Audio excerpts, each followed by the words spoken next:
شہریار شوکت تفصیلات سے آگاہ کر رہے تھے، آپ کا بہت شکریہ۔ خبروں کے سلسلے کو آگے بڑھائیں گے۔ پاکستان رینجرز سندھ کی جرائم پیشہ عناصر کو لگام دینے کے لیے کارروائیوں میں تیزی دیکھی گئی ہے۔ چند گھنٹوں کے دوران دوسری کارروائی کرتے ہوئے 5 بھتہ خوروں کو پکڑ کر لیا ہے۔ اس بارے میں مزید تفصیلات جانیں گے ہم رضوان شاہ سے۔ رضوان شاہ، بتائیے گا کیا تفصیلات ہیں آپ کے پاس اس معاملے کی؟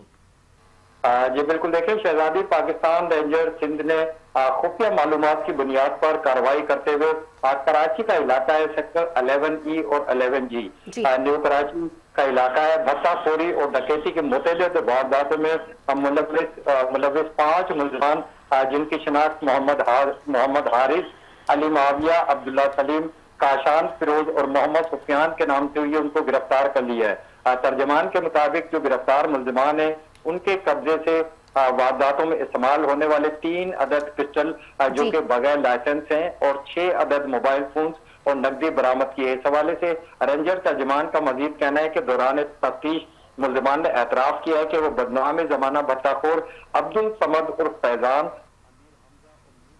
جی بہت شکریہ رضوان شاہ، ہمیں تفصیلات سے آگاہ کر رہے تھے۔